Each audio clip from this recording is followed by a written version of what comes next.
Who are you? What did you study? And what jobs did you practice? Oh, sure. Yeah. So I'm Chris Doran. I studied physics at Cambridge. Did my PhD on geometric algebra back in the 1990s. Spent many years at university as a researcher, as a postdoc. Then in 2005, I spun out a company called Geomerics. We did graphics technology for games industry. So we sold our lighting technology into a number of games companies. That company ended up being acquired by ARM as a UK chip designer. So I spent some time at ARM, left there in 2018, have kept contacts with university all that time. So I'm back part-time at university. I've spent some time as entrepreneur and research for Cambridge University. And also now working for a couple of startups, one called Monumo in the local area and another one called Fovotech based in Cardiff in Wales. So you've been into the geometric world for quite some time then? Yes. So you've been working on it since the 90s.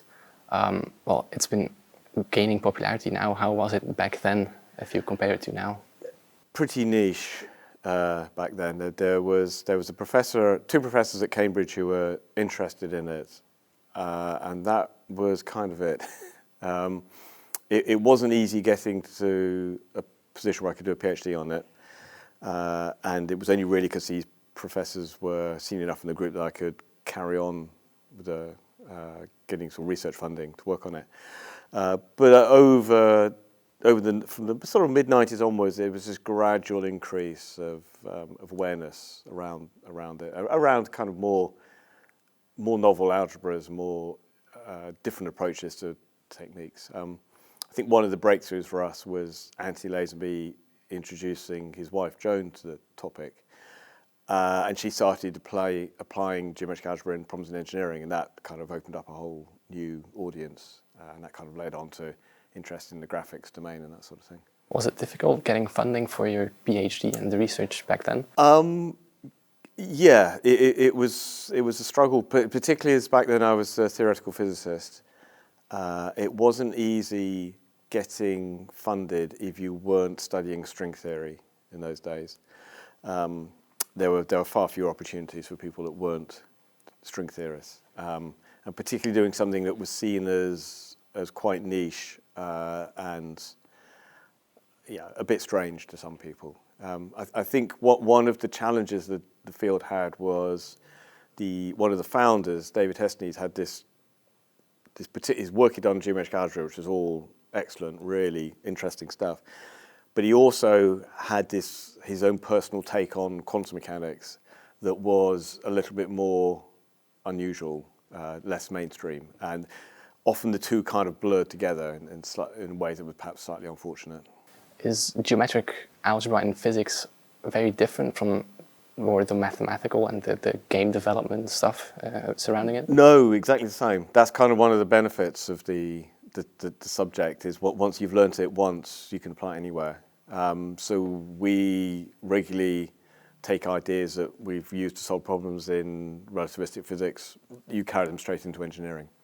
So it's like a sort of translation language. You can just take techniques in one place and they just immediately can be applied elsewhere. If you were to think back to when you were 10, how would your 10-year-old self, be looking at you right now and the work you're doing in geometric algebra? Yeah, good question. I think from fairly early on, I always wanted to be a theoretical physicist. I always kind of fancied that life. So I think there may be a slight question about the time I ducked out from doing that to set up a company and do things, but I think I've managed to sort of pursue the stuff that stayed interesting to me, and I'm quite glad that I didn't jump on some of the bandwagons that were going around theoretical physics back at the time. It would have been very easy just to have said, all right, I'll study string theory like everyone else, and then I'd have achieved nothing. If you had to explain geometric algebra to your 10-year-old self, how would you do it? Oh, that's actually quite easy. I often give talks to school children on introducing the basic idea of geometric algebra. And it really just comes down to thinking about directions and vectors in 2D. So once you've got this idea that 2 points can be connected by a line, and lines can be parallel or perpendicular, it's a fairly short step from that to building up an algebra of those lines, and you can fairly quickly get to the main axioms of geometric algebra. One of the nice things about talking about it that way is you can explain to people where complex numbers come from, and it makes a lot more sense than the standard mathematical definition that they come from solving quadratic equations, because who cares about quadratic equations? But people care about directions and vectors and things you need to describe the real world.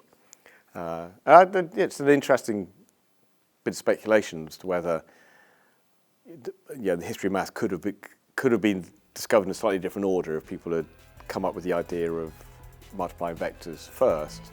They would have then found complex numbers very quickly.